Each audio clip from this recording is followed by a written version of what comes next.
إن الحمد لله نحمده ونستعينه ونستغفره ونعوذ بالله من شرور أنفسنا ومن سيئات أعمالنا من يهده الله فلا مضل له ومن يضلل فلا هادي له وأشهد أن لا إله إلا الله وحده لا شريك له وأشهد أن محمدا عبده ورسوله أما بعد.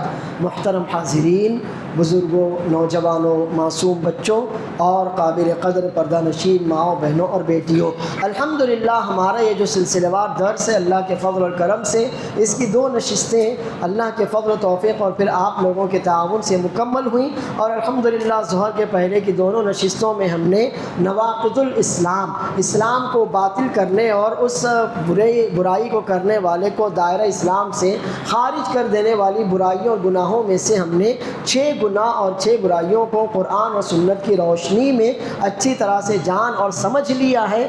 اللہ عز و جل سے دعا ہے کہ ہمیں علم دے، اس پر عمل کی بھی توفیق دے. اب انشاءاللہ یہ ظہر بعد یہ مزید جو 4 نواقض رہ گئے ہیں ان کو اللہ کی توفیق اور اللہ عز و جل کے فضل سے مکمل کرنے کی کوشش کی جائے گی. اللہ تعالیٰ مجھے اور آپ کو اجر دے کہ ہم لوگوں نے اپنے مصروف اوقات میں سے اللہ کے دین کو سیکھنے اور سمجھنے کے لیے وقت نکالا ہے. 4 نواقض اور باقی ہیں. اللہ کا نام لیتے ہیں اور اپنے اس درس کو شروع کرتے ہیں، اور آپ کے سامنے یہ 7واں ناقض ہے السحر.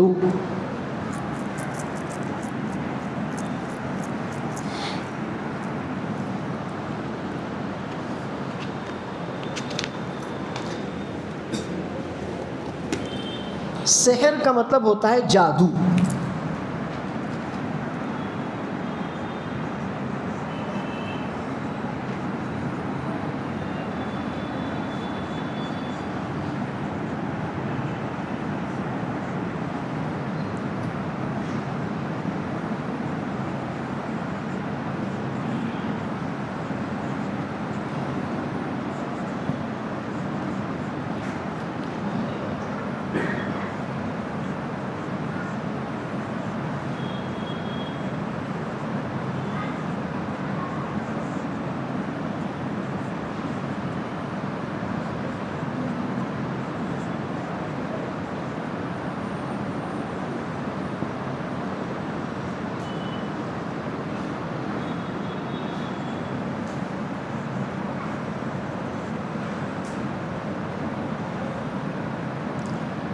السحر جادو، ومنه العطف والصرف، اور جادو کی ایک قسم ہے. جادوگر جو لوگ یہ دعویٰ کرتے ہیں کہ آپ کو آپ کے محبوب سے ملا دیں گے، محبوب آپ کے قدموں میں ہوگا، اور اسی طرح سے رشتوں میں قربت لانا یا جدائیاں ڈالنا، یہ جادو کی ہی قسموں میں سے ہیں. فمن فعلہ، اگر کوئی جادو کرتا کراتا ہے، او رضی بہ، جادو کرتا نہیں کراتا نہیں لیکن اس کو پسند کرتا ہے، اس کو جادو دیکھنا، جادو کھیلنا، جادو دکھانا یہ پسند ہے، اس بات کو وہ پسند کرتا اور اس پر راضی ہوتا ہے، کفارہ، تو ایسا آدمی بھی کافر ہو جاتا ہے. صحیح بخاری اور صحیح مسلم کی روایت ہے، اللہ کے رسول صلی اللہ علیہ وسلم نے صحابہ کرام رضی اللہ عنہم اجمعین سے فرمایا، اجتنبوا السبع الموبقات، 7 ہلاک کرنے والے گناہوں سے بچو.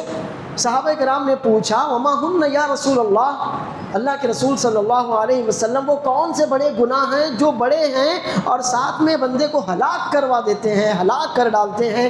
تو اللہ کے رسول صلی اللہ علیہ وسلم نے ان 7 گناہوں میں سے سب سے پہلے جو 2 گناہ بتائے، الشرک باللہ والسحر. تو شرک باللہ الحمدللہ ہم اس کو قرآن و سنت کی روشنی میں جان چکے ہیں. اور دوسرا جو گناہ ہے وہ ہے السحر، جادو.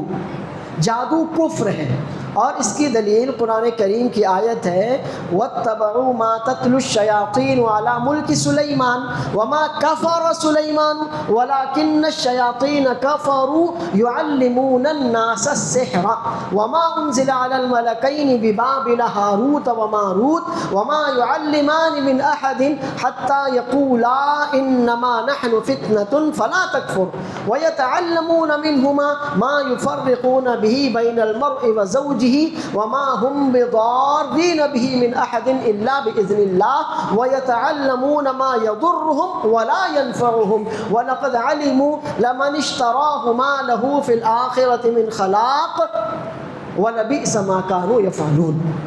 پہلے پارے 12ویں رکوع کی آیت ہے، اللہ عز و جل نے یہود کو پھٹکارا اور کہا کہ ہم نے ان کو تورات دی، تورات کے بعد زبور بھی دی، ان کے پاس ان کے انبیاء علیہ السلام کی تعلیمات، ان کی سنتیں بھی موجود ہیں، انہوں نے ان کو تو چھوڑا، اور شیاطین جو پڑھتے پڑھاتے سیکھتے سکھاتے تھے یہ انہی چیزوں کے پیچھے پڑ گئے۔ اور کیا سلیمان نے کفر نہیں کیا بلکہ شیاطین نے کفر کیا۔ وہ کفر کیا تھا؟ یعلمون الناس السحر، یہ شیاطین لوگوں کو جادو سکھاتے تھے۔ تو اللہ نے بتایا کہ ان یہودیوں نے اپنی نالائقی کے سبب اللہ کی کتاب، اللہ کے کلام کو چھوڑا، اپنے انبیاء علیہ السلام کی سنتوں، ان کی تعلیمات کو چھوڑا اور جادو کے پیچھے پڑ گئے، جادو سیکھنے سکھانے لگ گئے۔ آج دنیا میں جو بھی آپ جادو دیکھتے ہیں تو یقیناً اس کی جڑیں یہودیوں کی طرف ہی لوٹتی ہیں۔ اللہ نے فرمایا یعلمون الناس السحر، اور جادو انہوں نے کہاں سے سیکھا؟ شیاطین سے سیکھا۔ یہ شیاطین انہوں نے کفر کیا، ولیکن الشیاطین کفروا، یہ الزام لگاتے ہیں کہ جادو اگر ہم کرتے کراتے سیکھتے سکھاتے ہیں تو یہ تو سلیمان علیہ السلام سے چلا آ رہا ہے۔ نعوذ باللہ، سلیمان علیہ السلام کافر تھوڑی تھے، وہ تو شیاطین تھے جو کفر کرتے تھے، لوگوں کو جادو سکھاتے تھے۔ سلیمان نے کفر نہیں کیا۔ تو اللہ نے بتایا کہ جادو کفر ہے، اللہ کے نبی کافر کیسے ہو سکتے ہیں؟ ان کی جو سلطنت اور حکومت تھی وہ اللہ کی طرف سے تھی، جادو کے زور پر نہیں تھی، بلکہ جادو تو یہ کفر ہے جو شیاطین سیکھتے سکھاتے اور کرتے کراتے ہیں۔ اور یہودی یہ سب جانتے بوجھتے ہوئے اللہ کی کتاب، اللہ کے کلام، اپنے انبیاء علیہ السلام کی سنتوں کو چھوڑتے اور جادو کے پیچھے پڑ جاتے ہیں۔ اور اسی طرح انہوں نے ہاروت اور ماروت کا بھی پیچھا پکڑا تھا۔ اللہ تعالیٰ نے 2 فرشتوں کو بابل میں، عراق کا جو بڑا شہر تھا اس زمانے کا، وہاں پر 2 فرشتوں کو بھیجا تھا، کیونکہ یہود میں جب جادو کا بہت زور چل رہا تھا تو اللہ تعالیٰ نے ان 2 فرشتوں کو ان کے لیے بطور آزمائش بھیجا، اور کچھ جادو ایسا ان فرشتوں کو دیا کہ جو ان کے سارے جادو کی قسموں پر بھاری آ جاتا۔ تو ہاروت و ماروت کے بارے میں جب یہودیوں کو پتہ چلا تو وہ ان کے پاس آنے لگے۔ ہاروت ماروت نے کہا کہ دیکھو ہم اللہ کی طرف سے آزمائش ہیں، تم کفر مت کرو، یعنی جادو مت سیکھو، کفر مت کرو یعنی جادو مت سیکھو۔ لیکن وہ ان کا پیچھا پکڑ لیتے اور زبردستی ان کو سکھانے پر مجبور کرتے، اور ایسی چیزیں سیکھتے سکھاتے تھے جو ان کو صرف نقصان ہی پہنچاتی، ان کو کوئی فائدہ نہیں پہنچاتی تھی۔ اور انہی نقصان دہ کاموں میں سے یہ بھی تھا کہ وہ جادو کے زور پر شوہر اور بیوی 2 محبت کرنے والوں میں جدائی ڈال دیتے تھے، اور وہ جادو سے جو بھی سیکھتے اور کرتے وہ صرف دنیا اور آخرت میں نقصان ہی کا سبب ہوتا، جادو سے کبھی کوئی اپنا بھلا نہیں کر سکا۔ اور انہیں یہ بتایا گیا تھا، ان یہودیوں کو یہ بتایا گیا تھا کہ اگر کوئی جادو سیکھتا سکھاتا کرتا کراتا یا اس پر راضی ہوتا ہے تو آخرت میں اس کا کوئی حصہ نہیں۔ وَلَبِئْسَ مَا شَرَوْا بِهِ أَنفُسَهُمْ لَوْ كَانُوا يَعْلَمُونَ، لیکن انہوں نے دنیا کی تھوڑی سی لذت اور فائدے کی خاطر اپنے آپ کو بیچ ڈالا۔ کاش کہ انہیں یہ حقیقت سمجھ میں آتی کہ جادو کفر ہے، اور جو جادو سیکھتا ہے آخرت میں اس کا کوئی حصہ نہیں ہے، اور جادوگر اپنے اور دوسروں کے نقصان کے علاوہ کبھی کوئی بھلائی کا کام نہیں کر سکتا۔ یہ قرآن کریم کی طویل آیت ہے جس میں اللہ تعالیٰ نے مختلف انداز سے جادو کو کفر کہا، جادو سیکھنا سکھانا، جادو کرنا کرانا، جادو کو پسند کرنا، ساری باتیں اس میں شامل کی، اور فرمایا وَلَٰكِنَّ الشَّيَاطِينَ كَفَرُوا، وہ شیاطین تھے جنہوں نے کفر کیا، یعنی جن کے ذریعے سے لوگوں نے جادو سیکھا۔ تو معلوم ہوا کہ جادو ہلاک کرنے والے گناہوں میں سے ہے، اور معلوم ہوا کہ جادو کو اللہ عز و جل نے قرآن کریم میں کفر کہا ہے، اور یہی دلیل ہمارے سامنے ہے وَمَا يُعَلِّمَانِ مِنْ أَحَدٍ، اور ہاروت ماروت بھی کسی کو بھی جادو نہیں سکھاتے حَتَّى يَقُولَا إِنَّمَا نَحْنُ فِتْنَةٌ، پہلے اچھی طرح سے اس کو بتا دیتے، سمجھا دیتے کہ مت سیکھو، ہم تو آزمائش ہیں، فَلَا تَكْفُرْ، تو جادو مت سیکھو، کفر مت کرو، کفر مت کرو۔ تو معلوم ہوا کہ اللہ تعالیٰ نے جادو کو مختلف انداز سے ہر لحاظ سے کفر قرار دیا ہے۔ اور جادو کی 2 قسمیں ہوتی ہیں، ایک ہے نظر بندی۔ موسیٰ علیہ السلام اور جادوگروں کا جو مقابلہ ہوا تھا تو ان جادوگروں نے نظر بندی والا جادو کیا تھا، اور یہ جو جادوگر کھیل دکھاتے ہیں نا، میجک شو، وہ سب نظر بندی والے جادو ہوتے ہیں۔ اللہ عز و جل نے اس کے بارے میں کہا تھا یخیل الیہ من سحرہم انہا تسعی، خیالی جادو تھا ان کا. سحروا اعین الناس، انہوں نے لوگوں کی نظر بندی کر دی تھی، لوگوں کی نظروں پر جادو کر دیا تھا، اور نظر بندی کی وجہ سے لوگوں کا ایسا محسوس ہو رہا تھا، ایسا دکھ رہا تھا کہ انہوں نے جو لاٹھیاں رسیاں جو پھینکی ہیں وہ سانپ بن کر دوڑ رہی ہیں، تو دراصل وہ حقیقت نہیں تھی بلکہ وہ نظر بندی تھی. تو عموماً جو جادوگر اپنا جادو دکھاتے، اپنے فن کا مظاہرہ کرتے ہیں، میجک شو دکھاتے ہیں، چاہے وہ ٹی وی پر ہو، کسی میلے میں ہو یا کسی اسکول میں ہو، تو اس کا تعلق نظر بندی سے ہوتا ہے. اور یہی وہ جادو ہے جو موسیٰ علیہ السلام کے مقابلے میں جادوگروں نے پیش کیا تھا، اور اللہ تعالیٰ نے اس کو جادو قرار دیا. وَجَاءُوا بِسِحْرٍ عَظِيمٍ، اللہ نے کہا بہت ہی بڑی جادو کی قسم وہ لے کر آئے تھے کہ ہر ایک کے بس میں نہ تھا اس کو سمجھنا اور اس کا مقابلہ کرنا، بلکہ لوگ تو وَاسْتَرْهَبُوهُمْ، لوگ تو خوف زدہ دہشت زدہ ہو گئے تھے. خود موسیٰ علیہ السلام بھی اگر اللہ کے نبی نہ ہوتے، اللہ انہیں ثابت قدم نہ رکھتا، تو وہ بھی خوف زدہ ہو کر پیچھے ہٹ جاتے. لیکن چونکہ وہ اللہ کے نبی تھے، اللہ کے حکم سے ان کا مقابلہ تھا، اللہ عز و جل کی رہنمائی اور وحی کی ہدایت ان کو حاصل تھی، اس لیے الحمدللہ وہ ثابت قدم رہے. ورنہ جادوگروں نے اپنا جادو دکھانے میں کوئی بھی کسر نہیں چھوڑی تھی. وہ جادو کون سا تھا؟ وہ نظر بندی والا جادو تھا. تو یہی جو جادوگر جادو دکھاتے ہیں نا کہ ایک لڑکی کو ٹیبل پر لٹایا، اس کے 2 ٹکڑے کر دیے، تھوڑی دیر کے بعد وہ سیدھی ہو گئی. اسی طرح سے انہوں نے کسی انسان کو بلایا، اس کی گردن اڑا دی، ہیٹ نکالا، اس میں سے کبوتر نکل آیا. تو یہ سارا کا سارا جادو کون سا ہے؟ نظر بندی والا جادو ہے، خیالی جادو ہے. یہ اس سے زیادہ کوئی حقیقت نہیں رکھتا، یعنی کسی انسان کو نقصان پہنچانے، بیمار کرنے کی اس کے اندر قوت نہیں ہے. مگر جادو ہے تو جادو ہے، اور جب جادو ہے تو اس کو سیکھنا، سکھانا، کرنا، کرانا، اور اس طرح کے شو دیکھنا اور اپنی اسکولوں یا اپنے محلوں میں اس طرح کے شو آرگنائز کروانا، سب کا سب اللہ بچائے کفر ہے. آپ نے دیکھا ہوگا اسکولوں میں، کالجوں میں ایسے میجک شو کروائے جاتے ہیں، یا ہم میلوں میں جاتے ہیں تو وہاں جادوگروں کا شو دیکھتے ہیں، یا ٹی وی پر اس طرح سے میجک شو آتے ہیں. تو جان لیجئے کہ سارا کا سارا کفر ہے. اسے دیکھنا، دکھانا، سیکھنا، سکھانا، اسے آرگنائز کروانا، اللہ محفوظ و معمون رکھے، یہ سب کفر ہے، کیونکہ یہ جادو ہے. اور جادو کو اللہ عز و جل نے سیدھا سیدھا کفر کہا، جو دلیل آپ نے سنی اور جو دلیل آپ کے بورڈ پر موجود ہے. اور جادو کی دوسری اور تکلیف دہ جو قسم ہے وہ ہے کالا جادو، بلیک میجک.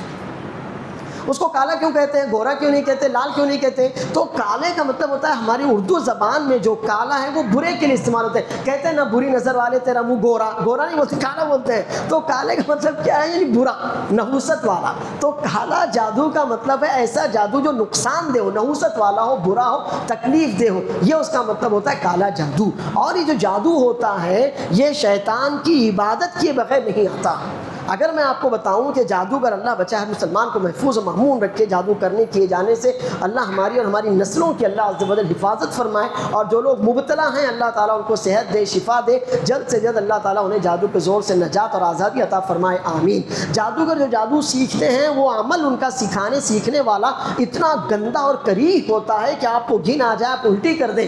ان کو پیخانہ کھانا پڑتا ہے، ان کو پیشاب پینا پڑتا ہے، ان کو عورتوں کے گندے کپڑوں کو پانی میں ڈال کر اس کو پینا پڑتا ہے، اس کو اپنے کپڑوں پر، اپنے جسم پر گندگی لپیٹنی پڑتی ہے، اور ان کو شیطان کے لیے بلی، آپ نے سنا ہوگا بچے کی بلی چڑھا دی گئی، اس طرح کے جو واقعات ہوتے ہیں اللہ بچائے. تو ان کو تازہ بچے کا خون اس شیطان کی نظر پر نظر چڑھانا ہوتا ہے. اس طرح کی کئی خرافات ہوتی ہیں، جب جا کر شیطان اس جادوگر کو جادو سکھاتا ہے. اگر وہ مسلمان ہے مثلا اور وہ جادو سیکھنا چاہتا ہے تو سب سے پہلا کام یہ ہوتا ہے کہ وہ نماز اور قرآن سے دور ہو جائے، کیونکہ نماز میں بہت برکت ہے، قرآن میں بہت تاثیر ہے. اگر آپ قرآن اور نماز پڑھنے والے ہوں تو اللہ تعالیٰ کے فضل سے آپ پر جادو اثر نہیں کر سکتا. تو اب ہوتا یہ ہے کہ اگر کوئی بندہ جادو سیکھنا چاہے تو سب سے پہلی جو برائی اس کو کرنی پڑتی ہے وہ نماز اور قرآن کریم سے، اللہ کے ذکر، اللہ کے نام سے بالکل دور ہو جانا پڑتا ہے.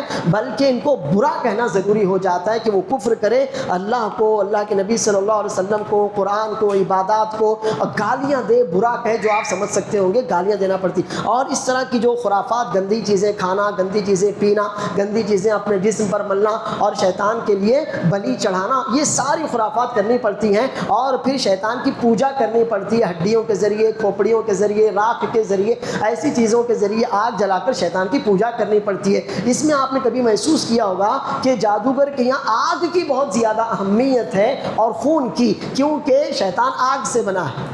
لہٰذا اس کے یہاں سب سے زیادہ اہم چیز جو ہے وہ آگ ہے، اور انسانی خون وہ اس کو بہت زیادہ محبوب ہے، کیونکہ انسان قتل و غارت گری کے ذریعے شیطان خوش ہوتا ہے۔ تو یہ اس طرح کہ جب تک وہ کام نہیں کرے گا تب تک وہ جادو سیکھ ہی نہیں سکتا، سوال ہی نہیں اٹھتا۔ تو اب آپ بتائیے، کیا ایسے کام کرنا، اللہ کو گالیاں دینا، نبی صلی اللہ علیہ وسلم کو گالیاں دینا، دین اسلام کو برا کہنا، نماز چھوڑ دینا، قرآن چھوڑ دینا، اللہ کے ذکر سے دور ہو جانا، اور یہ ساری گندی حرکتیں کرنا اور آگ کی پوجا کرنا، یہ سب کفر ہے کہ نہیں ہے؟ تو معلوم ہوا کہ جادو سیکھنا خود ہی کفر کیے بغیر، وہ بھی گندہ سڑا ہوا کفر کیے بغیر ممکن ہی نہیں ہے۔ اس کے بغیر جادوگر جادو سیکھ ہی نہیں سکتا۔ پھر جب وہ جادو سیکھتا بھی ہے تو اسی طرح کی خرافات کے ذریعے وہ جادو کرتا اور کراتا ہے۔ اسی لیے ہماری شریعت میں اگر جادوگر پکڑا جائے تو اس کو توبہ کا موقع نہیں دیا جائے گا، اور اگر وہ کہے بھی میں توبہ کرتا ہوں اس کے باوجود اس کو قتل کر دیا جائے گا۔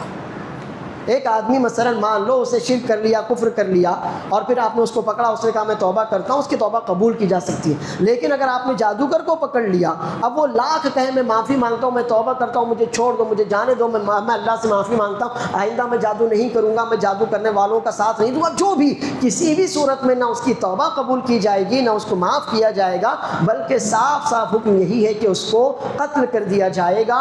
کچھ صحابہ کرام نے جو ایران کی طرف فتوحات کے لیے گئے تھے، عمر رضی اللہ عنہ کو لکھا کہ یہاں پر کچھ جادوگر قسم کے لوگ پائے جاتے ہیں، تو عمر رضی اللہ عنہ نے فیصلہ کیا تھا کہ ان کی گردنیں اڑا دی جائیں، اور یہی فیصلہ بہت سے صحابہ کرام مثلا عمرو بن عاص رضی اللہ عنہ، اور اسی طرح سے حفصہ عمر رضی اللہ عنہ کی بیٹی حفصہ رسول اللہ صلی اللہ علیہ وسلم کی بیوی تھیں، ام المؤمنین رسول اللہ صلی اللہ علیہ وسلم کی زوجہ مبارکہ تھیں، تو ان کے اوپر ان کی ایک باندھی نے جو ایرانی مجوسیہ تھی، ایرانی مجوسی ہوتے ایرانی مجوسیہ تھی، اس نے ان کے اوپر جادو کیا تھا۔ جب پتہ چلا کہ اس باندھی نے میرے اوپر جادو کیا تھا تو انہوں نے اس کو خلیفہ کو اس کی خبر دی، اور پھر خلیفہ کے ذریعے اس باندھی کو قتل کروا دیا تھا، کیونکہ جادوگر کی سزا قتل ہے، اور قتل کس کی سزا ہے؟ جو مرتد ہو جاتا ہے۔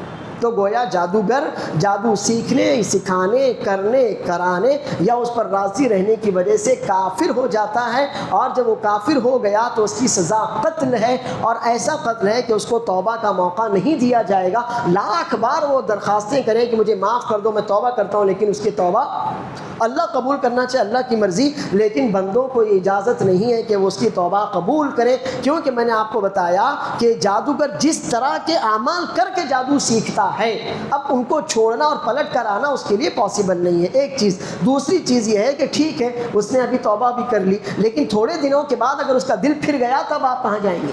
اسی لیے ہمارے علماء کا فیصلہ ہے کہ جادوگر کو مہلت نہیں دی جائے گی، لاکھ روئے، گڑ گڑائے، ضمانتیں دے، کچھ بھی کرے، آپ اس کو معاف نہیں کر سکتے۔ مسلمانوں کا حاکم اس کو معاف نہیں کرے گا اور اس کو قتل کر دے گا۔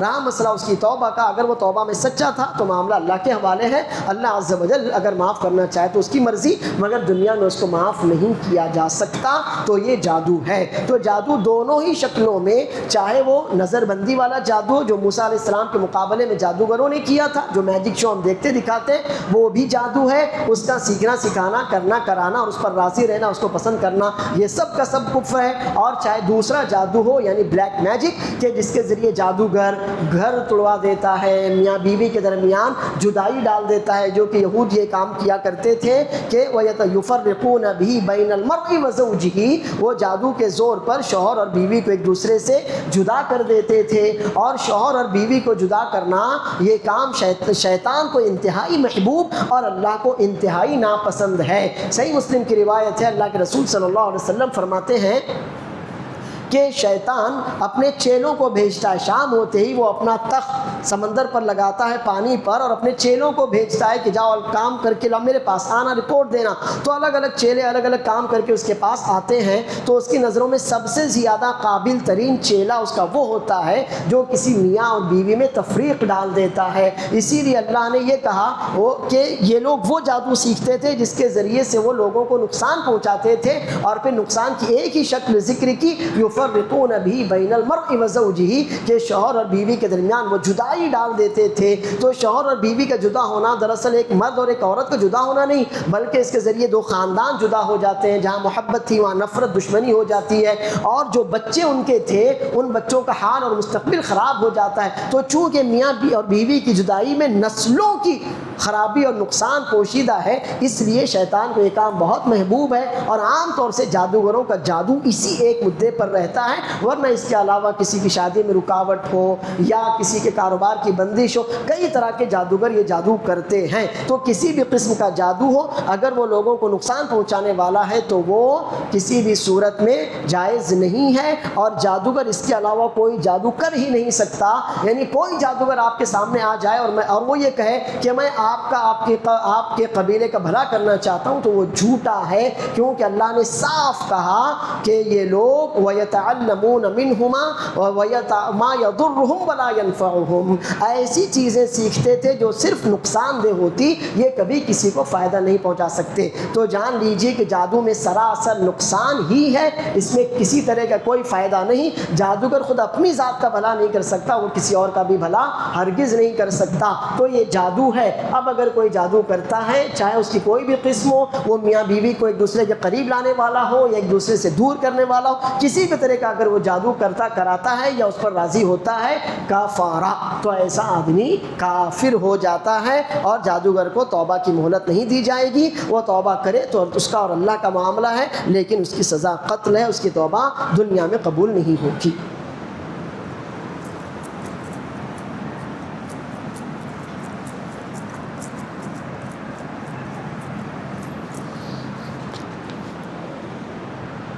آٹھواں ناقض ہے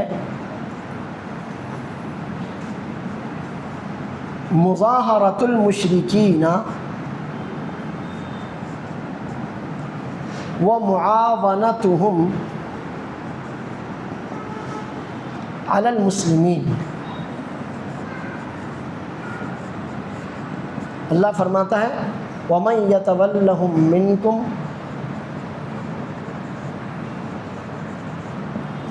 فَإِنَّهُ مِنْهُمْ إِنَّ اللَّهَ لَا يَهْدِي الْقَوْمَ الظَّالِمِينَ۔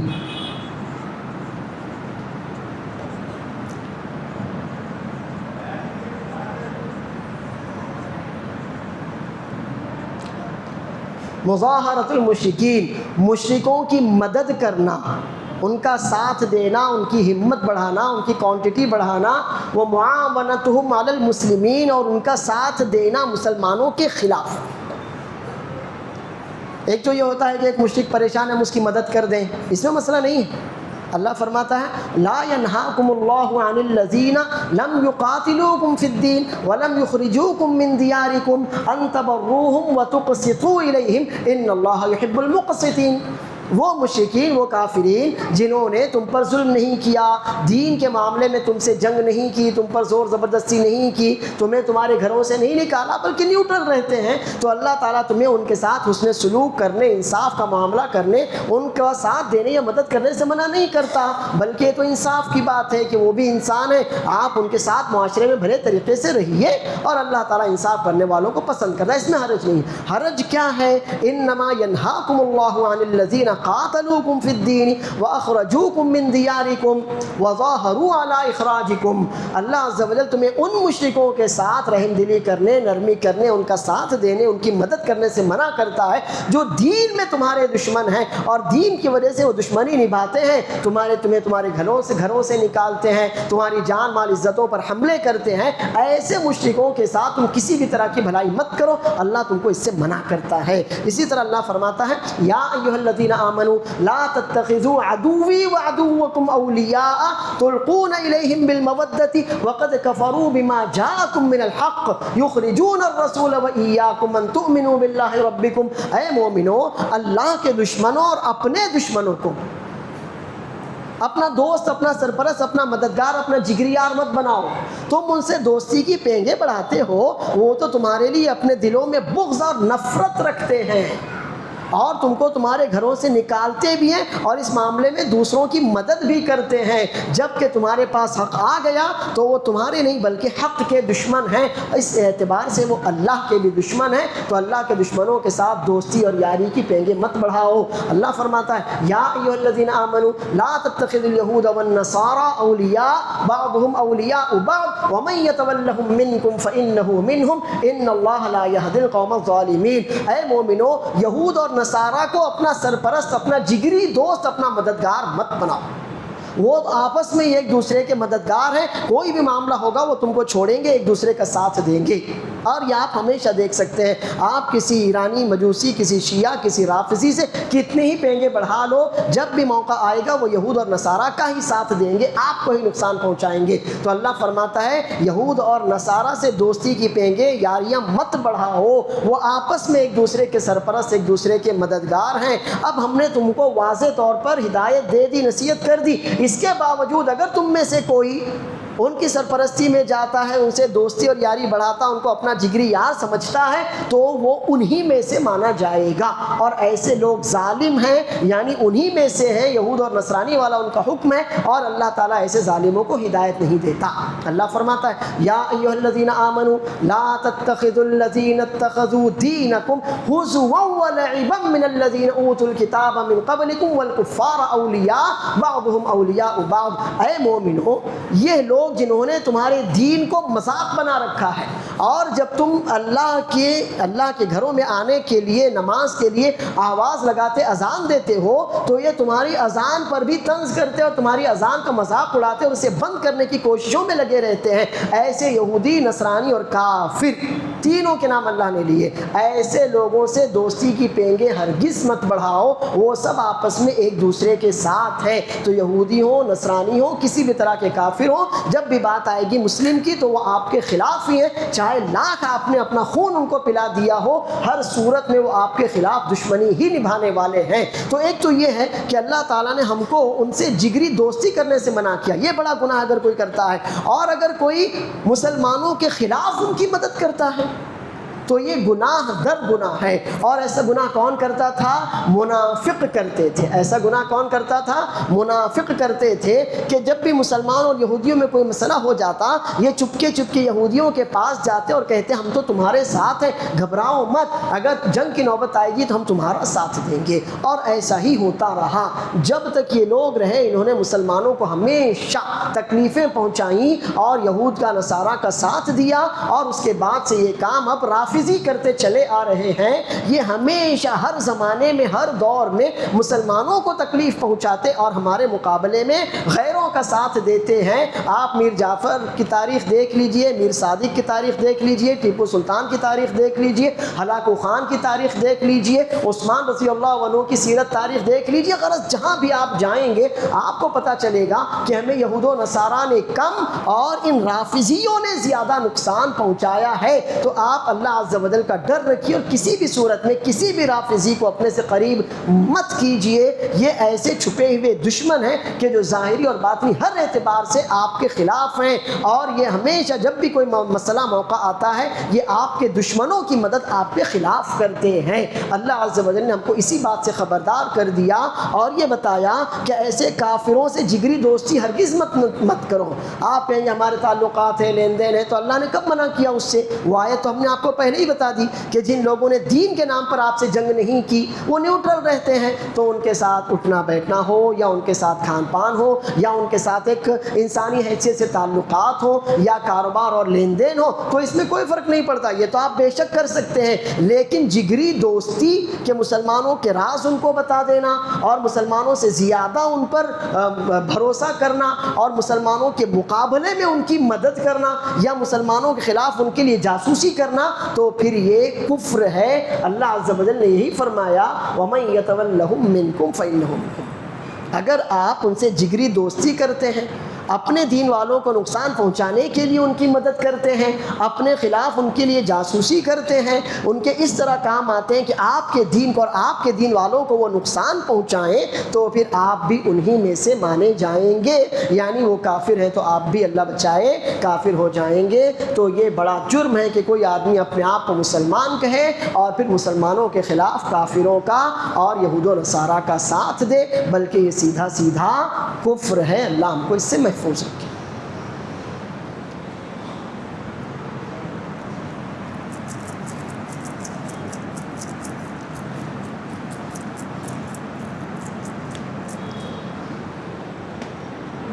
نواں ناقد ہے من اعتقد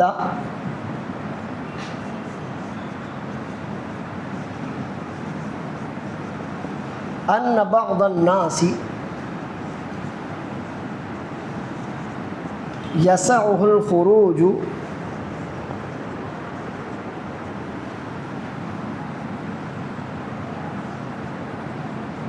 عن شریعت نبینا محمد صلی اللہ علیہ وسلم کما وسع الخضر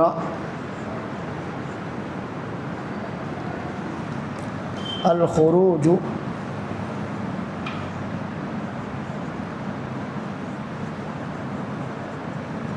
عن شریعت موسیٰ علیہ السلام کفر. یہ نوواں ناقض ہے، اسلام سے خارج کر دینے والی برائی ہے. من اعتقدہ، جو یہ عقیدہ رکھے، جیسے کہ بہت سے مسلمان اپنے باباؤں، پیروں، فقیروں، پاگلوں، مجنونوں کے تعلق سے ایسا عقیدہ رکھتے ہیں، ان بعض الناس، کہ کچھ لوگ اتنے اونچے ہیں، یسعہ الخروج عن شریعت نبینا محمد صلی اللہ علیہ وسلم، کہ ان پر نبی محمد صلی اللہ علیہ وسلم کی شریعت نافذ نہیں ہوتی.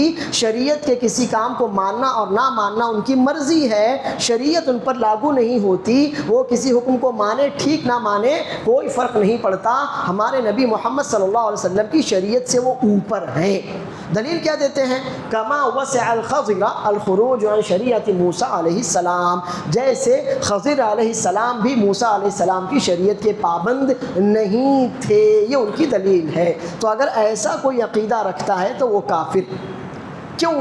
اس کی کئی وجوہات ہیں. ایک تو یہ ہے کہ موسیٰ علیہ السلام کی نبوت اور ہمارے نبی محمد صلی اللہ علیہ وسلم کی نبوت میں بڑا فرق ہے.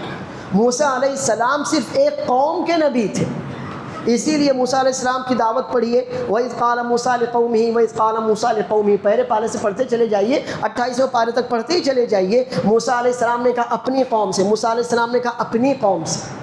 وَإِذْ قَالَ مُوسَىٰ لِقَوْمِهِ يَا قَوْمِ، موسیٰ علیہ السلام نے کہا اے میری قوم، اے میری قوم. وہ بنو اسرائیل، تو موسیٰ علیہ السلام صرف بنو اسرائیل کے نبی تھے. اور یہ تو آپ کو معلوم ہے کہ رسول اللہ صلی اللہ علیہ وسلم سے پہلے جتنے بھی انبیاء آئے وہ اپنی قوم، اپنے علاقے اور اپنے زمانے کی حد تک نبی ہوتے تھے. ان کی قوم کے علاوہ کے لوگ ان کی نبوت کو ماننے کے پابند نہیں تھے. تو موسیٰ علیہ السلام اپنی قوم بنو اسرائیل کے نبی تھے، جبکہ خضر علیہ السلام بنو اسرائیل کے تھے ہی نہیں. تو موسیٰ علیہ السلام کی نبوت جب ان کے لیے نہیں تھی تو پھر وہ کاہے کو موسیٰ علیہ السلام کی نبوت مانتے. اور اس کی دلیل یہ بھی ہے کہ جب موسیٰ علیہ السلام ان کے پاس گئے اور انہیں بتایا کہ میں موسیٰ ہوں، تو خضر علیہ السلام نے سلام کا جواب دینے کے بعد کہا انت موسیٰ بنی اسرائیل. اچھا کیا آپ بنو اسرائیل کے موسیٰ ہیں؟ مطلب یہ ہوا کہ موسیٰ علیہ السلام الگ قوم کے تھے اور خضر علیہ السلام الگ قوم کے تھے. تو جب دونوں کی قومیں بدل گئیں تو دونوں ہی ایک دوسرے کی نبوت اور شریعت کو ماننے کے پابند نہیں ہوئے. تو یہ کلیئر بات ہے. دوسری بات یہ ہے کہ موسیٰ علیہ السلام اگر نبی تھے تو خضر علیہ السلام بھی نبی تھے. قرآن کریم میں 15ویں پارے میں اس کا واضح تذکرہ ہے کہ ہم نے خضر علیہ السلام کو اپنے پاس سے علم عطا کیا تھا. تو علم اپنا اللہ کے پاس سے کس کو ملتا ہے؟ نبی کو ملتا ہے. تو خضر علیہ السلام نبی تھے. تو جب موسیٰ الگ قوم کے نبی ہیں، ان کی شریعت خضر پر لاگو ہی نہیں ہوتی تھی، تو خضر علیہ السلام کیسے ان کی شریعت کو فالو کرتے؟ تو بات خارج ہو گئی.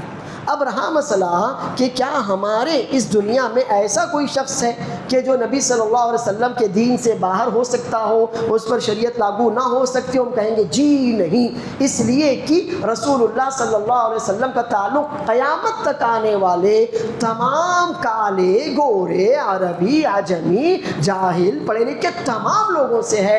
رسول اللہ صلی اللہ علیہ وسلم کے بارے میں اللہ نے فرمایا وَمَا أَرْسَلْنَاكَ إِلَّا رَحْمَةً لِّلْعَالَمِينَ، تمام جہانوں والوں کے لیے ہم نے آپ کو رحمت بنا کر بھیجا. اللہ کے رسول صلی اللہ علیہ وسلم کے بارے میں اللہ نے فرمایا قُلْ يَا أَيُّهَا النَّاسُ إِنِّي رَسُولُ اللَّهِ إِلَيْكُمْ جَمِيعًا، اے لوگوں میں تم تمام کی طرف اللہ تعالیٰ کا رسول ہوں. اللہ تعالیٰ نے فرمایا وَمَا أَرْسَلْنَاكَ إِلَّا كَافَّةً لِلنَّاسِ بَشِيرًا وَنَذِيرًا، ہم نے آپ کو تمام لوگوں کے لیے بشیر اور نذیر یعنی نبی اور رسول بنا کر بھیجا ہے. تو معلوم ہوا کہ رسول اللہ صلی اللہ علیہ وسلم کی رسالت کسی قوم کے لیے، کسی قبیلے کے لیے، کسی علاقے یا کسی زمانے کے لیے نہیں، بلکہ کل تمام انسانوں کے لیے ہیں، وہ عربی ہو یا عجمی، کالے ہو یا گورے، مشرق کے رہنے والے ہو یا مغرب کے، اور قیامت تک آنے والے کوئی بھی کسی بھی قبیلے، خاندان، قوم اور نسل کے وہ انسان ہو، تمام کے تمام رسول اللہ صلی اللہ علیہ وسلم کی رسالت کے پابند ہیں۔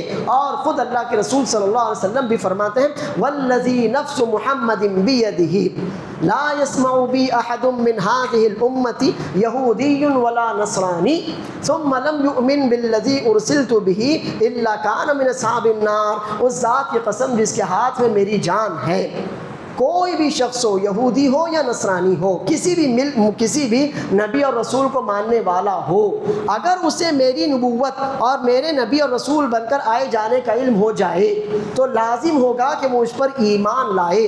اگر وہ ایسا نہیں کرتا، اسی پر مر جاتا ہے تو جہنم میں جائے گا۔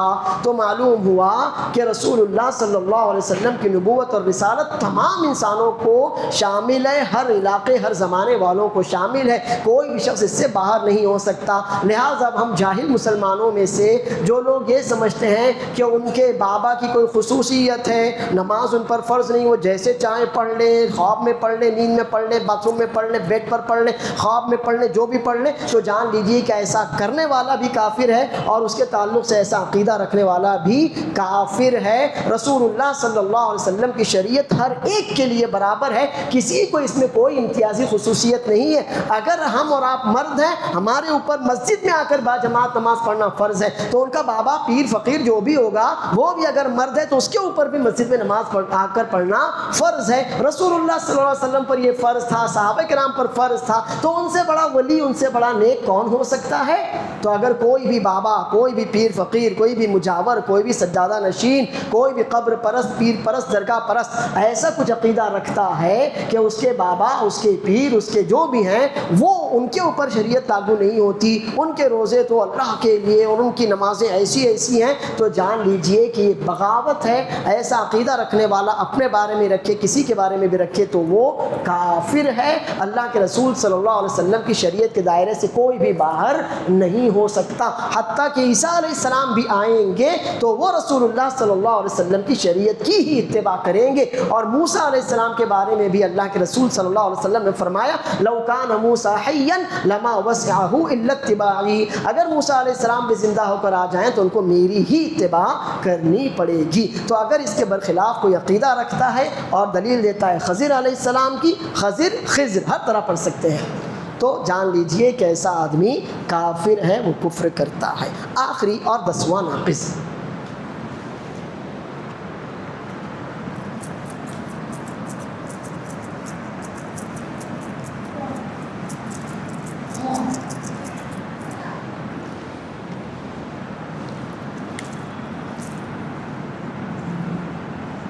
الاعراض عن ذکر اللہ۔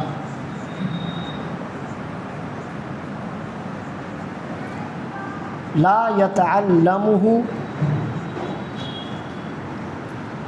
ولا يعمل به، والدلیل قوله تعالی ومن اظلم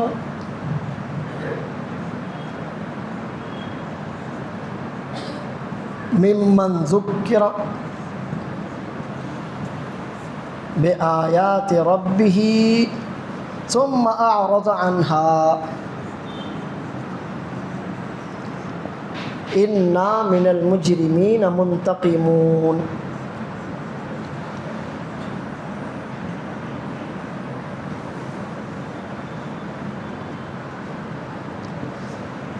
الاعراض عن ذکر اللہ، اور اسی طرح سے الاعراض عن دین اللہ، الاعراض عن دین اللہ، اللہ کے دین سے رخ پھیرنا، منہ موڑ لینا۔ یعنی اللہ کے دین سے رخ پھیر لینا، منہ موڑ لینا کیسے ہوگا؟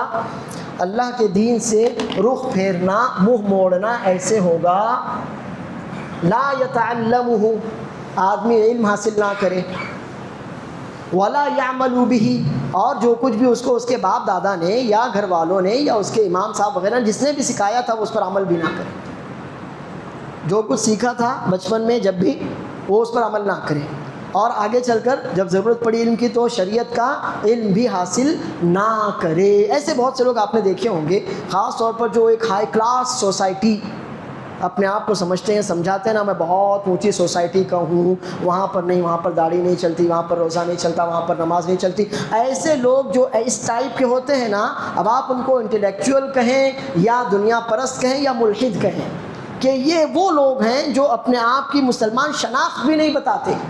جو اگر باپ دادا نے نام رکھ دیا مسلمان تو بس اتنا ہی، نہ وہ کبھی آپ کو مسجد میں نظر آئیں گے، نہ کبھی آپ کو کسی بھی دینی کام میں نظر آئیں گے، نہ ان کے چہرے حلیے سے محسوس ہوگا کہ یہ بندہ مسلمان ہے یا مسلمان فیملی سے تعلق رکھتا ہے. ایسے لوگ بہت ہیں ہمارے معاشرے میں، آپ کو میں نام بتا دوں، ایسے بہت سے لوگ ہیں. خاص طور پر جب وہ ایک ہائی کلاس سوسائٹی میں چلے جاتے ہیں نا، اپنے آپ کو تھوڑا اونچا سمجھنے لگتے ہیں. اور نعوذ باللہ معلوم نہیں کیا ہوتا ہے کہ جب آدمی اپنے آپ کو ہائی کلاس سوسائٹی میں سمجھنے لگتا ہے تو وہ اسلام اور مسلمانوں کو پچھڑا ہوا دقیانوس سمجھتا ہے کہ یہ پچھڑا ہوا مذہب ہے. نعوذ باللہ، یہ مسلمان لوگ پچھڑے ہوئے رہتے ہیں، حالانکہ ہم سے زیادہ اچھا، ہم سے زیادہ صاف ستھرا، ہم سے زیادہ نیک، ہم سے زیادہ شریف، ہم سے زیادہ ماڈرن تو کوئی ہے ہی نہیں، کوئی نہیں ہے.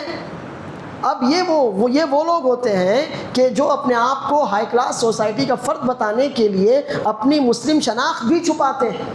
آپ کبھی ان کو مسجدوں میں نہیں دیکھیں گے، دینی کاموں میں نہیں دیکھیں گے، یا کوئی بھی ایسی چیز یا ایسا کام جس سے ایک مسلمان کی پہچان ہوتی ہو، آپ ان کو اس میں نہیں پائیں گے. مثال کے طور پر جاوید اختر جانتے ہی ہوں گے آپ، ایسے بہت سے لوگ ہیں. باپ دادا اس کے دادا ایک حنفی عالم بلکہ مفتی تھے، لیکن آپ دیکھو اللہ جسے گمراہ کرنا چاہے اسے کوئی ہدایت نہیں دے سکتا. وہ نماز کا منکر، روزے کا منکر، اللہ کی وجود کا منکر. یہ کیوں ہوا؟ ایسا نہیں کہ اس کو گھر میں سیکھ نہیں ملی، وہ علمی گھرانے سے تھا، اس کے دادا بڑے عالم تھے، لیکن جیسے جیسے وہ جس انڈسٹری میں آیا، وہاں جیسے لوگوں سے اس کا واسطہ پڑا، جیسے لوگوں کے درمیان وہ رہا، ویسی ٹینڈنسی، ویسا مزاج اس کا ہوتا چلا گیا، اور وہ اپنے آپ کو ہر چیز سے مادر پدر آزاد سمجھنے لگ گیا. جو تھا اس پر بھی عمل نہیں کرتا، اور آگے کا تو جانے دو، اس کو سیکھتا بھی نہیں ہے. تو ایسے لوگ جو اپنے دین کو حقیر سمجھتے ہیں، اپنے آپ کو اونچا سمجھتے ہیں، اور یہ سمجھتے ہیں کہ نہیں میں اگر نماز پڑھوں گا، میں اگر روزے رکھوں گا، میں اگر ٹخنے کھلے رکھوں گا، میں اگر داڑھی رکھوں، اس طرح کے جو بھی، تو میں دقیانوس مانا جاؤں گا، میں تھرڈ کلاس سمجھا جاؤں گا. نہیں، مجھے تو اونچی سوسائٹی میں اپنے آپ کو بتانا، ان کے لیول کی زندگی گزارنا ہے. تو ایسے لوگ گویا دین سے رخ موڑنے والے ہیں، دین سے پھر جانے والے ہیں، نہ سیکھتے ہیں نہ عمل کرتے ہیں. تو اللہ فرماتا ہے وَمَنْ أَظْلَمُ مِمَّنْ ذُكِّرَ بِآيَاتِ رَبِّهِ، اس سے بڑا ظالم کون ہو سکتا ہے؟ اللہ ظالم کہہ رہا ہے، اس سے بڑا ظالم کون ہو سکتا ہے کہ جسے اس کے رب کی آیتیں بتائی جائیں، یاد دلائی جائیں. مفتی شمائل ندوی نے یہی سب تو کیا تھا، وہ چاہے جو بھی رہے ہو کام تو کیا تھا نا. تو اب اس سے بڑا ظالم کون ہو سکتا ہے کہ جسے اس کے رب کی آیتیں بتائی جائیں، ثم اعرض عنها، پھر وہ ہیل حجت، نہیں ایسا نہیں، نہیں ویسا نہیں، نہیں ادھر کا نہیں، نہیں ادھر کا نہیں، اور پھر ان سے منہ موڑتا ہے. انا من المجرمین منتقمون. ہم نے اس کو سکھانے کی کوشش کی، ہم نے اس کو بتانے کی کوشش کی، لیکن بس وہ اپنے لاجک لگاتا رہا، فلسفے بگاڑتا رہا، انکار کرتا رہا. اللہ فرماتا ایسے مجرموں سے ہم انتقام لینے والے ہیں. تو اللہ کسی مسلمان سے تو انتقام نہیں لے گا نا. تو دیکھیے آپ کتنی بڑی دھمکی ہے کہ ایک آدمی مسلم گھرانے میں پیدا ہوا، دین اس کو سکھایا، سمجھو بھی دین سکھایا سمجھایا گیا، لیکن وہ جیسے جیسے بڑا ہوتا چلا گیا، دین سے اس نے رخ اپنا پھیر لیا، پیٹھ پھیر لی، جو سیکھا تھا اس پر بھی عمل کرنا چھوڑ دیا، اور نیا تو سیکھنا جانے ہی دو. اللہ فرماتا ہے ایسے لوگ مجرم ہیں، اور ہم مجرموں سے انتقام لینے والے ہیں. اور اللہ تعالیٰ فرماتا ہے وَمَنْ أَعْرَضَ عَنْ ذِكْرِي فَإِنَّ لَهُ مَعِيشَةً ضَنْكَ وَنَحْشُرُهُ يَوْمَ الْقِيَامَةِ أَعْمَى قَالَ رَبِّ لِمَ حَشَرْتَنِي أَعْمَى وَقَدْ كُنْتُ بَصِيرًا قَالَ كَذَلِكَ أَتَتْكَ آيَاتُنَا فَنَسِيتَهَا وَكَذَلِكَ الْيَوْمَ تُنْسَى. جو اللہ کے ذکر سے رخ موڑ لیتا ہے، جیسے میں نے ابھی آپ کو مثال دے کر سمجھایا، جو اللہ عز و جل کے ذکر سے، اس کے دین سے، اس کے دین کا علم اور عمل سے منہ پھیر لیتا ہے، تو اللہ تعالیٰ اس کی زندگی تنگ کر دیتا ہے. بے چین، پریشان، بچے کی طرف سے، بیوی کی طرف سے، کاروبار کی طرف، ایسے پریشانی میں اللہ تعالیٰ اس کو ڈال دیتا ہے، اس کا چین، سکون، اطمینان چھین لیتا، تنگ اس کی زندگی کر دیتا ہے. اور یہ تو دنیا کی زندگی. قیامت کے دن اللہ تعالیٰ اس کو اندھا بنا کر اٹھائے گا. وہ اللہ سے کہے گا اللہ تو نے مجھے اندھا کیوں کر دیا؟ میں تو دنیا میں اچھی طرح دیکھنے والا تھا. تو اللہ عز و جل کہے گا میری آیتیں تیرے سامنے آئی تھیں، تجھے کوئی بتانے والا، سکھانے والا، سمجھانے والا آیا تھا، تو اسلام اور مسلمانوں کے گھرانے میں پیدا ہوا تھا، یہ باتیں باتیں تیری بنیاد میں تھیں، لیکن پھر بھی تو نے ان سے رخ موڑا، وہاں اندھا بن گیا نہ تو اب جیسا تو نے کیا ویسا ہی تیرے ساتھ بدلا دیا جائے گا، اب ہم بھی تجھے ویسے ہی بھلا دیتے ہیں جیسے تو نے ہماری آیتوں کو بھلایا تھا۔ تو جان لیجیے یہ بہت بڑا گناہ ہے اگر کوئی آدمی مسلمان گھرانے میں پیدا ہو اور پھر وہ آگے جا کر اسلام کو ہی حقیر سمجھے، نہ سیکھے سکھائے اور نہ عمل کرنے کی کوشش کرے، بلکہ اسلام کو دقیانوسیت سمجھے اور سمجھے کہ تو پرانا دین ہے اور ابھی آؤٹ آف فیشن ہو چکا ہے، اب تو نیا زمانہ نیا دور ہے، لاجیکلی سب چلتا ہے، تو ایسا آدمی ملحد ہے، ایسا آدمی دین سے خارج ہے۔ تو ضروری ہے کہ ہم ایک تو قرآن و سنت کا علم بھی حاصل کرتے رہیں اور ضروری ہے کہ ہم اس پر عمل بھی کرتے رہیں، تبھی انشاءاللہ ہم دین پر ثابت قدم رہ سکیں گے۔ اللہ تعالیٰ آپ کو جزائے خیر دے کہ کافی ثابت قدمی اور صبر کے ساتھ آپ نے میرا پورا یہ درس تینوں سیشن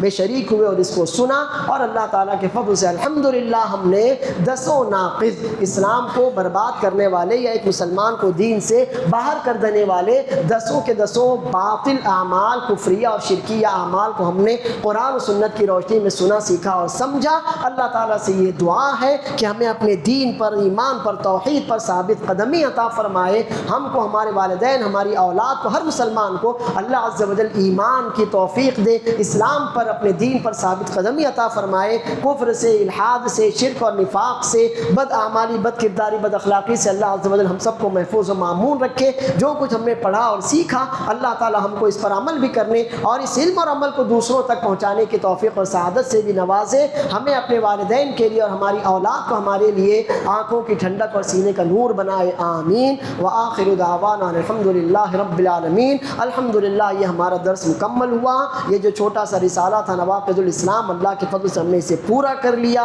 اب ان میں سے جو بھی باتیں، جو بھی ٹاپک، جو بھی پوائنٹس آپ نے سنے ہیں، اگر ان سے متعلق کوئی بھی سوال آپ کے دل دماغ میں ہو، کوئی مسئلہ ہو تو آپ پوچھ سکتے ہیں۔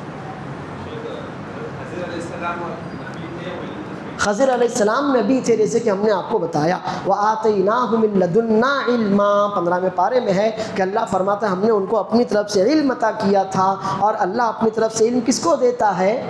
نبی کو دیتا ہے۔ تو خضر علیہ السلام نبی تھے۔ آپ نے جو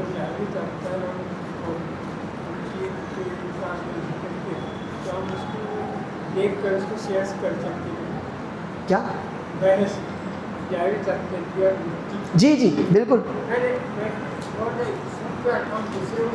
جی جی کریں، کیجیے، کیونکہ وہاں مفتی شمائل نے کسی مسلک کی بات نہیں کی تھی، جنرل باتیں تھی کہ اللہ تعالیٰ گاڈ ایگزسٹ، اللہ کا وجود ہے، اور اللہ کے وجود کو ثابت کیسے کیا جا سکتا ہے، یہاں تو کوئی مسئلہ نہیں۔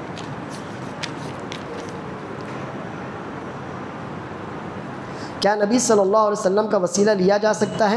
دیکھیے ہم نے یہ جانا، آج تو ہمارا وہ درس نہیں تھا، یہ الگ ٹاپک ہے۔ وسیلہ 4 چیزوں کا لگایا جا سکتا ہے۔ ایک تو اللہ ہم تجھ پر ایمان رکھتے ہیں، ربنا اننا آمنا فاغفر لنا، تو اپنے ایمان کا وسیلہ لگا سکتے ہیں۔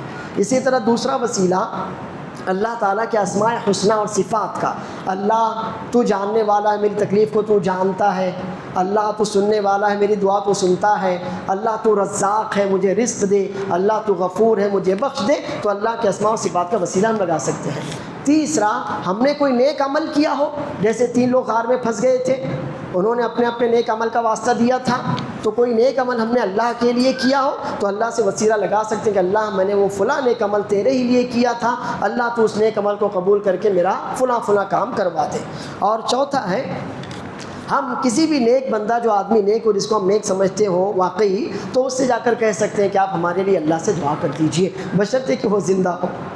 مردے کو آپ سنا نہیں سکتے، مردہ سن نہیں سکتا، مردہ اپنے لیے کچھ نہیں کر سکتا، وہ آپ کے لیے کیا کرے گا؟ تو یہ وسیلہ لگا سکتے ہیں جی۔ اور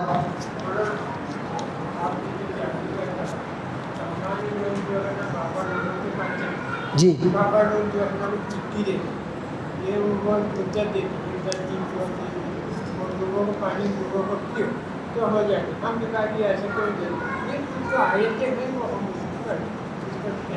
دیکھیے، آپ نے جو یہ کہا کہ لوگ باباؤں، پیروں، فقیروں کے پاس جاتے ہیں اور وہ کچھ پانی پڑھ کر دیتے ہیں یا کچھ تعویذ دیتے ہیں یا کچھ آیتیں وغیرہ دیتے ہیں، اس کو زعفران سے لکھ کر کھاؤ پیو، اس کو اس پر مٹی پر لکھنا، اس کو دھوئیں میں جلانا، تو قرآن اور سنت سے ایسا کوئی عمل ثابت نہیں ہے۔ قرآن کریم کی آیتیں پانی میں گھول کر پینے پلانے کے لیے نہیں ہیں، قرآن کریم کی آیتیں پڑھ کر کمر اور پیٹ پر لٹکانے کے لیے نہیں ہیں، تو یہ سارے اعمال شرک ہیں، تو کلیئر ہے۔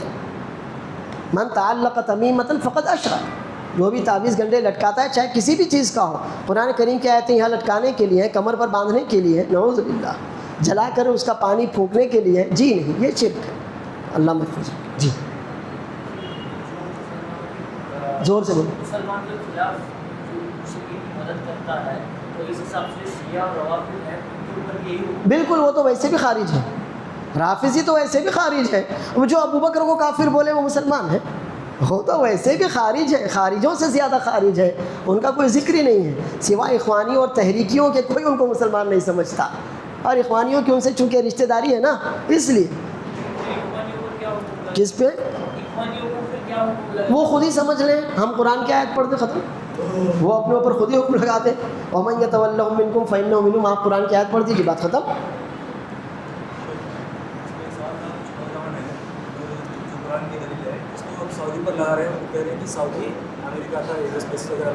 دیکھیے جہاں تک سیاست کی بات ہے، سعودی اور ایران اور یہ، تو پہلی بات تو یہ کہ جو پالیٹکس کے وہ مسائل جو ہم سمجھ نہیں سکتے ان پر بات کرنے کی ضرورت نہیں ہے۔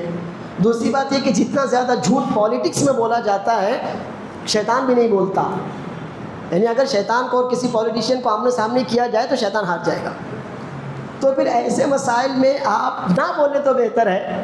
اللہ کے رسول صلی اللہ علیہ وسلم فرماتے ہیں، من حسن اسلام المرء ترکہ ما لا یعنی، بھائی جس کام سے آپ کا لینا دینا نہ ہو، آپ کے بولنے نہ بولنے سے کوئی فرق پڑنے والا نہ ہو، ایسے میں جان کھپا کر عزت لگا کر کیا فائدہ؟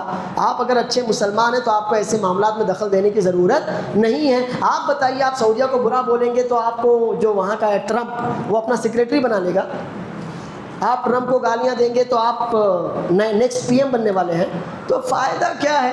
سعودیہ کو اچھا بولو، ایران کو برا بولو، کوئی ضرورت نہیں ہے، لیکن جہاں تک بات ہے توحید کی تو ہم اہل توحید کا ساتھ دیں گے، یہ تو کلیئر ہے۔ ایران میں کفر ہے، شرک ہے، صحابہ کرام کی شان میں گستاخی ہے، اللہ کی شان میں گستاخی ہے، ہم تو کبھی ان کا ساتھ نہیں دیں گے۔ سعودی عرب الحمدللہ اس کی نیکیاں ہم کو معلوم، اس کی اچھائیاں ہم کو معلوم، میرے اوپر ان کا لاکھوں روپے کا احسان ہے جو میں یہاں کھڑا ہوں آپ لوگوں کے، مجھے بلایا، مجھے پڑھایا، 4 سال مجھے اپنے یہاں رکھا، ایسے ہزاروں لاکھوں اسٹوڈنٹ ان کے یہاں فری میں پڑھتے ہیں، وہاں فری میں رہتے کھاتے پیتے، ہزاروں مسلمان، ان اخوانیوں کو، ہزاروں اخوانیوں کو سعودی عرب میں نوکری دی ہوئی ہے، جی بھر کر وہاں کھاتے پیتے ہیں، اور پھر برا اس کو بولتے ہیں۔ ایک آدمی بھی ایران میں جا کر نوکری نہیں کرتا بھائی، پھر یہ صرف توحید کی دشمنی ہے جس میں وہ سعودیہ کو برا بولتے ہیں۔ بس سعودیہ کی حسنات نیکیاں اتنی زیادہ ہیں، اللہ عز و جل واقعی ان کو دنیا میں تو نہیں آخرت میں ضرور نوازے گا، اللہ ان کو دنیا میں بھی نوازے، اللہ عز و جل ان کے والدین، ان کی اولاد سے راضی ہو، ان لوگوں کو حفاظت اپنی امان میں رکھے، ان کی نیکیاں آپ شمار نہیں کر سکتے۔ حرمین کی جس طرح وہ خدمت کر رہے ہیں، اللہ اکبر، یہ ترکیوں نے تو پورے حرمین کو مزارات کا اڈا بنا رکھا تھا، کبھی دیکھنا فوٹو، پورے مزارات ہی مزارات، قبے قبے تھے، سعودی عرب نے اس کو صاف کیا، پاک کیا۔ تو یہ دشمنی سعودی عرب کی نہیں ہے، توحید کی دشمنی، اور جو توحید کا دشمن ہے ہم اس کے دشمن ہیں، کلیئر۔ اجازت چاہوں گا، اللہ نے چاہا تو پھر کسی موقع پر ملاقات ہوگی، وباللہ التوفیق، وصلی اللہ وسلم وبارک علی نبینا محمد، والسلام علیکم ورحمۃ اللہ وبرکاتہ۔